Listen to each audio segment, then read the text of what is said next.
Hand over to Greg because this is his boat. It wasn't his boat at the beginning of his career, but it's very much his boat of the day now. The men's eights, for some, for many, the blue ribbon final, and this should be a cracker with the German Olympic champions. But we'll start with France over the far side.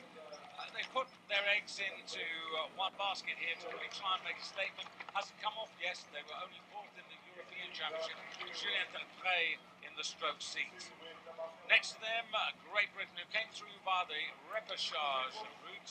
Andrew Triggs, Hodge, of course, Olympic gold medals in the stroke seat. Freeland Hill, the man with the master plan for the crew. But also, of course, Pete Reed, Alex Gregory in that boat as well. And the United States, they were fourth in the Olympic Games. Only three of that crew have survived here. Thomas Pesek in the stroke seat, Zachary Vlahos with the race plan, and to the Olympic champions. Now, the Olympic champions, Germany, Reinhardt at 3, Wilkie at 4, Schmidt at 7, Johansson at stroke, Sauer, the coxed. Those are the survivors from last year's London Olympic achievers, but the crew is exactly the same as the one that lifted the title in Seville in May, so we're July now, so a month and a half ago. We're not finished yet, because we've got the Netherlands in lane number 5, and fifth in the Olympics, and the only man who's found a way back in the boat is the coxswain, Peter Viersen. Gilbert Bierscheva is the stroke, third in Europe behind Germany.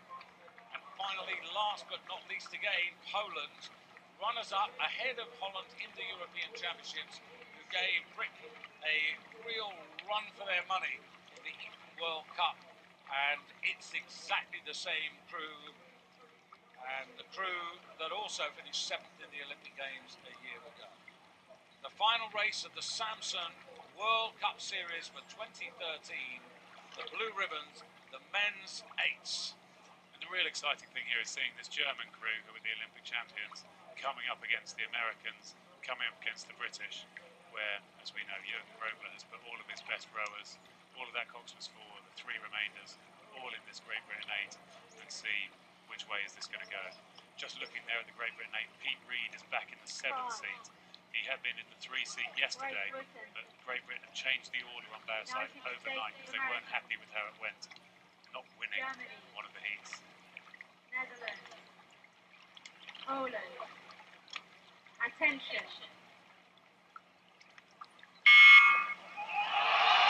So it's a huge roar, there'll be a lot of noise coming from the coxes. It's quiet before the start, but it goes mad as soon as the starter goes.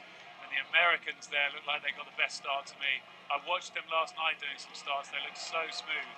This is not necessarily smooth, wouldn't be the word, but it is aggressive from the German 8. They get the boat up to speed as quickly as they can. And that's the thing with an 8, you need to get it up to speed as fast as you can, and then once it's up on speed, try and keep it there. Enormous power across the 6 lanes here, and we're travelling with Great Britain. There's the blonde hair, Andrew Triggs, Hodge there in the stroke seat. Then it is Pete Reed picking it up. Yeah, Pete Reed and then Alex Gregory behind, so it's the 3 big guns, the 3 guys who were in the Olympic gold medal 4 now in the stern of the Great Britain 8. As you said, a sharp start by the United States.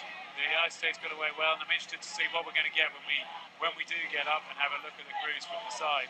Because as I've said before, the crew that's leading at 500 is usually the crew that's leading at the end, and it's the Germans.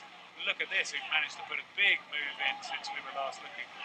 Moving out towards half a length on the Americans, and in fact that's over half a length on the British. And it's a pity we didn't see that decisive move, because it really is a commanding advantage at this stage. And there are Germany, Lutzke in the bow, and then Reinhardt and Wilkie up the Otter, Schmidt and Johansson, and Martin Sauer. Well, the 1:19.500 is quick. It's not super quick. They've just got away well, and they've got away better than anyone else. So we have to see. The Germans are used to this. They're used to getting up and getting away. Will the Americans, much more inexperienced, will the Americans be able to respond to it? And will the British, who've had a shaky time at this regatta, be able to improve on their position from now? It's very difficult when you're in an 8 and you get behind. But let's see what they can do. Actually, boat speeds, maybe the Americans a little better, but you can see there the Americans, very, very good work from the Americans in the second quarter, because they just held the Germans and maybe clawed back a little bit of that advantage. It was half a length, it's closer to the quarter. Yeah, perhaps the Germans might have gone out harder than easy. You can see the pain there on the face of Max Mutzki in the bow seat there. You can see that he's already overworked it.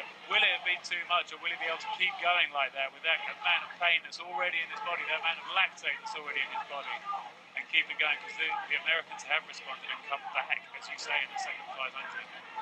1,000 metres to go, final race of the regatta, and vying for third place now.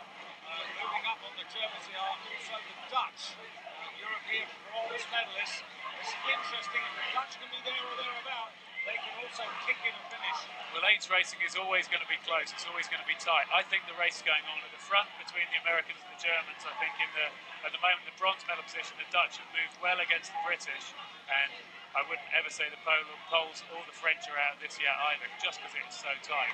But here we see it. Martin Sarah there, looking to his left, looking for whether those Americans have moved. And what he's going to see is the Americans have moved. The Americans have come level with him at 12.50. And you know, it's fascinating, isn't it? No disrespect to any other rower in any other boat. In America, as it is in Germany, the only boat that matters to the great big public in those countries is the men's eight. Well, they do make it the blue ribbon event, and the Americans really want to win this, and they've made a big move here. For me, this is critical. First 500, the Germans got out. You don't often see this, that an eight then gets overhauled. Not a German eight, but they've been overhauled. It's going to be so hard for them to come back. The British want to try and take advantage of it. The British want to try and manage to move up and move away, but they're not going to have it their own way, because the Dutch are going to be right in there too. 500 metres to go in the final of the men's eights, United States, Germany. Netherlands and Great Britain fighting for bronze medal at the moment. Then Poland and France. France are over and exposed on the far side of the regatta course. Poland on the near side. But it's all about America and Germany at the moment. The American men's eights who in recent years lived in the shadow of their women's eight. Their women's eight, which set a new course record. Well, the women's eights have been fantastic, but this is coached by Brian Volkenheim, who was in their eight in 2004, and also coached by Luke McGee. They'll be very pleased with what they're seeing, which is that they've got that advantage and they're hanging on to it. But I think the Germans are responding, and the Germans are coming back now. The British and the Dutch, nearly a length adrift. I can't see them getting into gold and silver. We've got step-ups coming on. The coxed is calling it, looking for more from the Americans, looking to respond to the Germans. This is so tight. They are standing, they're up on their feet. It's man for man, seat for seat. And it's Zachary Vlahos at the moment versus Martin Sauer. Both calling for the bows. Look at this. The bows surging against Germany. Maybe a whisker ahead. America on the far side. Past the main enclosure. Just a couple of strokes to the line. And now America coming back there. And the USA in the last two strokes get back on the Germans to take a famous victory. The Dutch ahead of Great Britain. And then it'll be France ahead of Poland. And the finishing speed of the Dutch there in the last 250 metres, too much for the British. But what about the USA? They won the women's eights, now they've won the men's eights, and the men's eights they won in a time of 5:22.26, the world best time of Canada's 5:19.35. So again, I guess I'm going to hear a high percentage from you. It's going to be about 99% because they're 3 seconds off. But what an amazing race. I mean, that was toe-to-toe. The Germans were brave. They took it on in the first 500 like we all know you need to. But then they had to find more. And somehow they did manage to find more. Then it was just slugging it out between them. But it was good rowing. It was good technical rowing. But they were absolutely on the limits. And just a great performance, really, from the Americans. Disappointment for me watching here, seeing the British slipping back there. And not being in the race, because I know Jürgen Grobler and all of those boys will have wanted to be in the race for the gold, not in the race for the bronze. And as it was the Dutch, it was who slipped through and did get the bronze, and fair play to them. A new crew, they paced it well and they came back, and as you suggested they would, they had a good finish.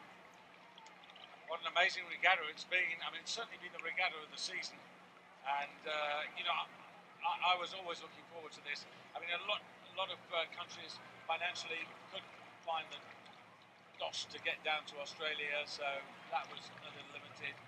then there were sort of clashes with the Mediterranean games and we didn't get everybody equal. But here, everybody's been here really pretty well. Yeah, and isn't it fantastic to see everyone here, seeing an eights race like this, seeing this American crew that's made it over here, and you can just see, I mean, there's pain on the faces, and I want people to know that. I want people to know how hard rowing is, but it's not something that looks relaxed and easy because it's not painful. It looks relaxed and easy because these guys train so hard to prepare themselves to be able to do this. And then you cross the line and you've won and you sit up and you try to make out to all of your opponents that didn't hurt. Well, you might try and do that in the heat of the semi. The Americans, look at them, able to just do the old X Factor and feel like they've got something special, which the rest of the competition didn't. And today, I guess the Americans did have that X Factor as their stroke man there rightly pointing out, and it was enough to keep them in front. Couldn't wish for a better ending, and for the Americans, the other thing that was so good was the desire. Sorry. Just seeing there on the American 8 there, the boat name Harry Parker written on the side of the boat there, the great Harvard coach who died only a few months ago, and was very much honoured at the Henley Royal Regatta, and seeing his name there written on the side of the American boat, something pretty special there, which maybe provides that little edge to carry you forward to win the gold medal when it comes down to something like that.